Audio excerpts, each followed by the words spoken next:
In this video, we will be talking about the beginnings of fraction decimal percent conversions. So to start off this unit, we want to talk about how do we relate fractions, decimals, and percents to our everyday life. So they can be related to various money values.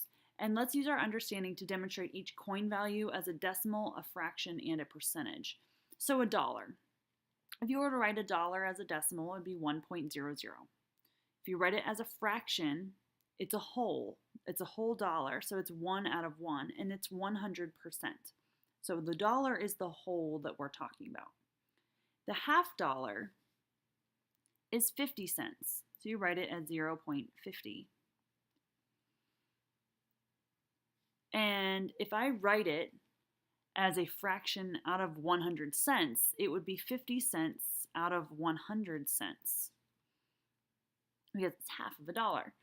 And I can simplify that. I can simplify it by 50, and you can see 50 is half of 10.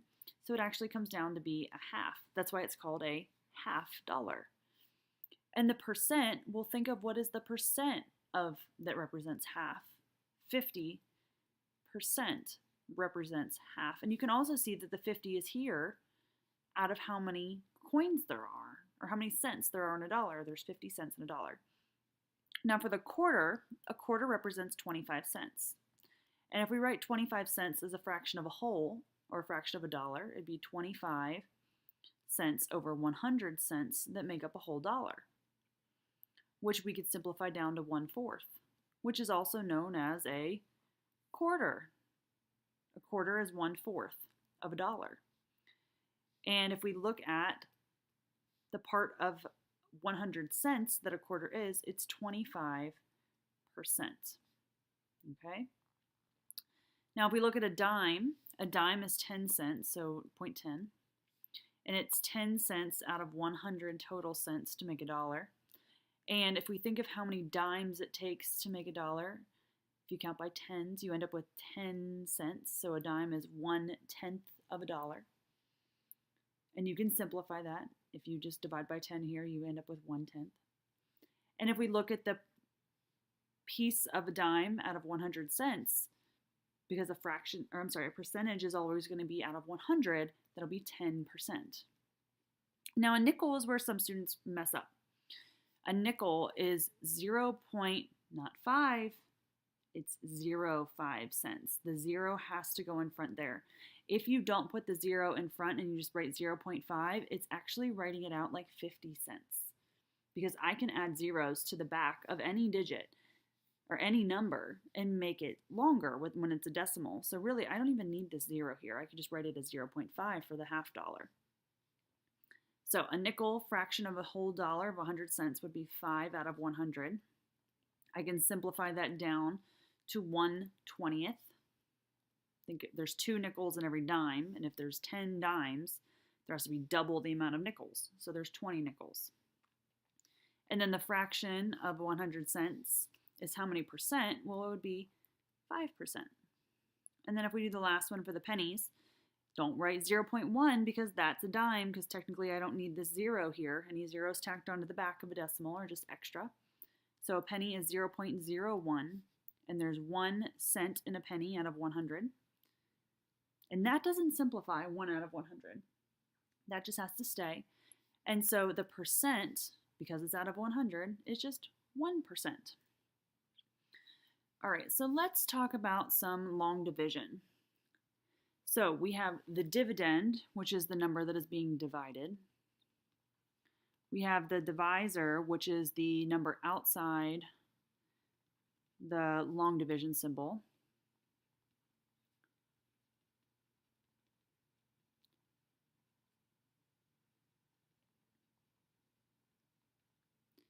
And then we have the quotient, which is the answer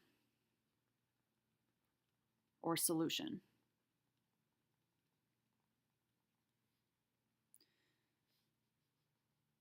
So if we look at this example, if we do some long division, you have to start with the first digit first. 2 goes into 2 one time. 1 times 2 is 2. Subtract 2 minus 2 is 0. Bring down the 8. How many times does 2 go into 8? 4 times. 2 times 4 is 8. Subtract, I get 0 as my remainder. My answer is 14 exactly. Now let's talk about a fraction. So the numerator is the number above the fraction line. The denominator is the number that is below the fraction line.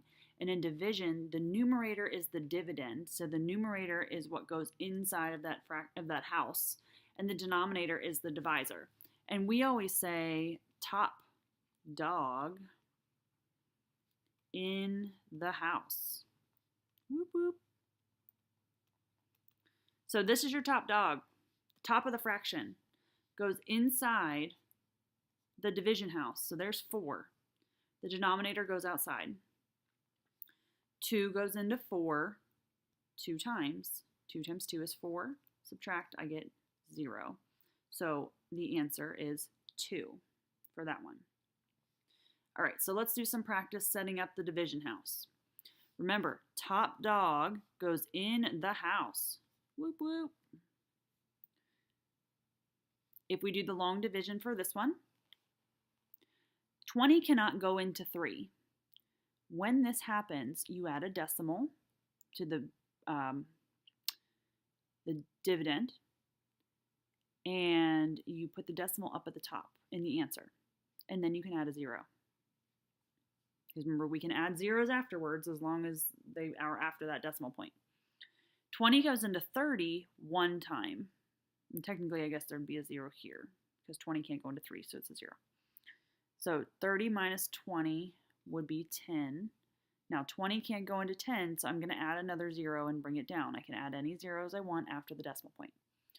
20 goes into 100 5 times, which is 100, and I subtract and I get 0. So my answer is 0.15. Let's do another one together. Top dog in the house. So 14 goes inside, 50 goes outside. 50 can't go into 14. 0 up top, give it a decimal, drop a 0. Can 50 go into 140? Well, 50 can go into 140. It's going to go into it 2 times. So that would be 100. Do some subtraction. 0, 4, and that's a 0. 50 cannot go into 40, so I'm going to add another 0 and drop it down. I can add as many zeros as I want after the decimal point. 50 goes into 400 8 times. 400 subtract, and I get 0, 0, 0. So my answer is 0.28. And let's do one more together.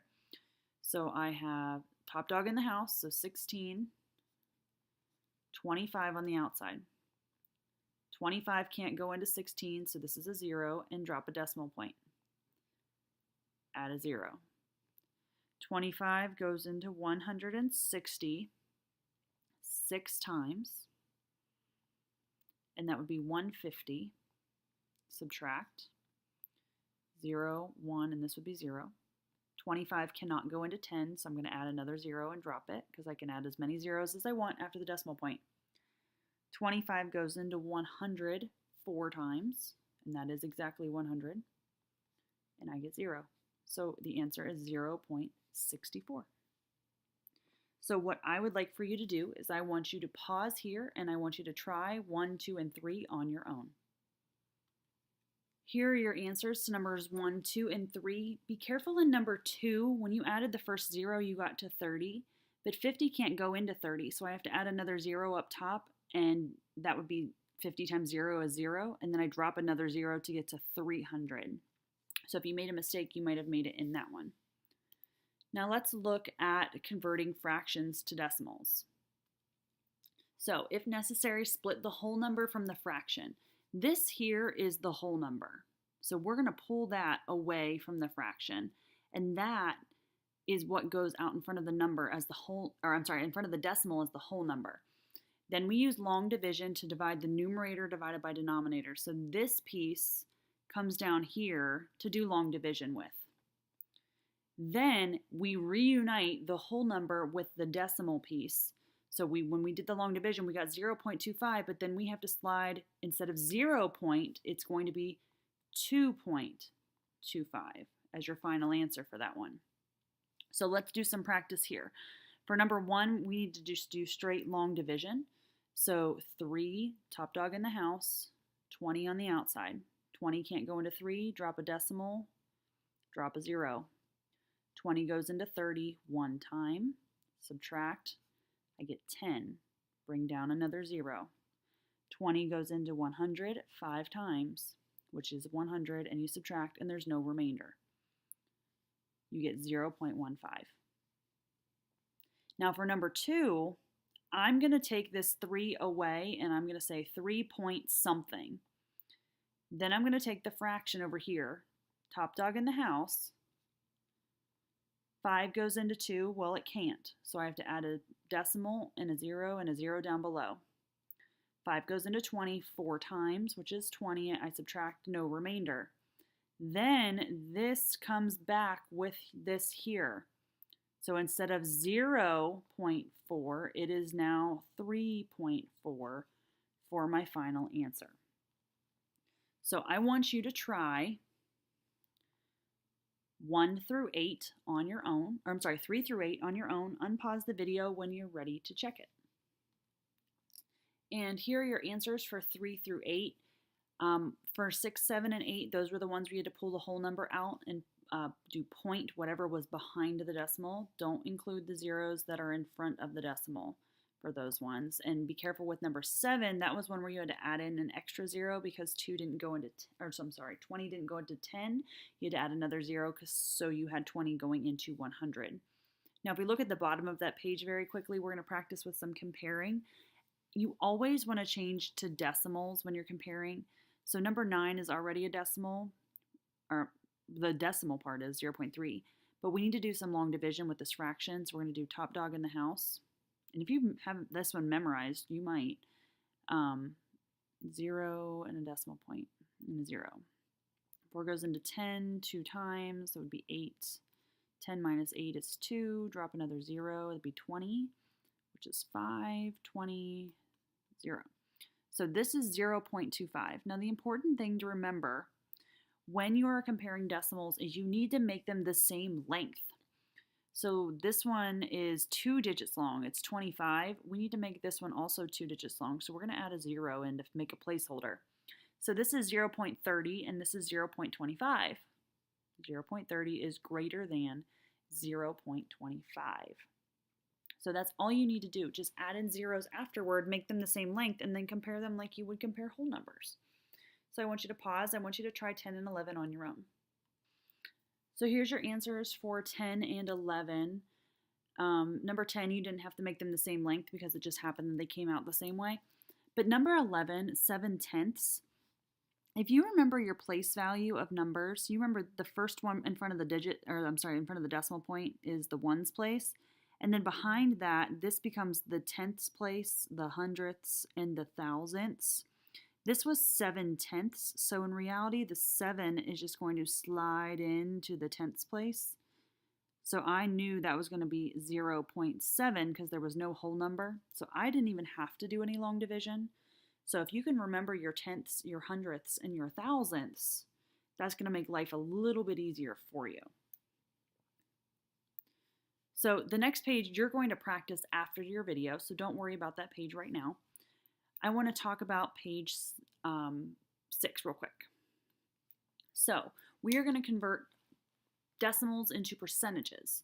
So in order to turn decimals to percentages, we have to find the decimal point and move it 2 places to the right. So if you think about a number, the percent sign's in the back of the number. And I want to go toward that percent sign 2 spaces because if I think about this, a percent, if I rearrange it, looks like 100. And there's 2 zeros in 100, which accounts for my movement of 2 spaces.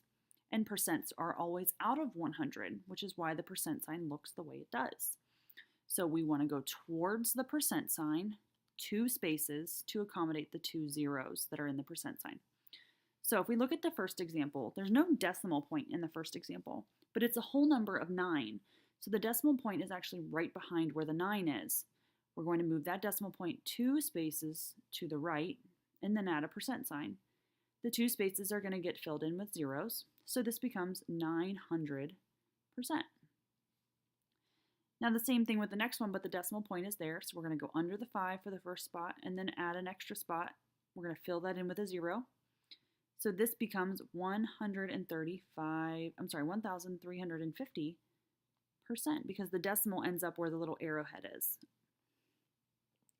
So I want for you to try 1 through 9 on your own. And here are your answers for 1 through 9. Remember that you're moving it 2 to the right. And sometimes what I like to do, depending on what problem it is, I like to sometimes show my swoop a little bit higher so I can see actually where it cuts between the two numbers. If you want to do that, you're welcome to. Now for the last 4, you're going to choose the greatest number in each set. So you need to convert them all to decimals and then you can compare them and make them all the same length. So if we do number 10 together, I'm going to do the long division for 2/5. And 5 can't go into 2, so that'd be 20. 5 goes into 20, got my 0, 4 times, and that's 0. Now the other thing you could do with this, and some teachers teach it this way, because if you know your tenths, your hundredths, your thousandths, I can make an equivalent ratio of this to 10.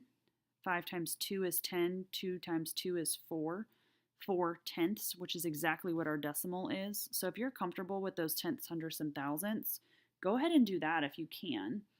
But if you can't, it's fine to do the simple long division too. Make them all the same length, so these are 2 digits, they go out to the hundredths place. And then I'm going to circle the greatest digit, or the greatest number. So is it 0.40, 45, or 35? Well, it's 45. That's all you have to do. So do 11, 12, and 13 on your own. And here are your answers for 11, 12, and 13.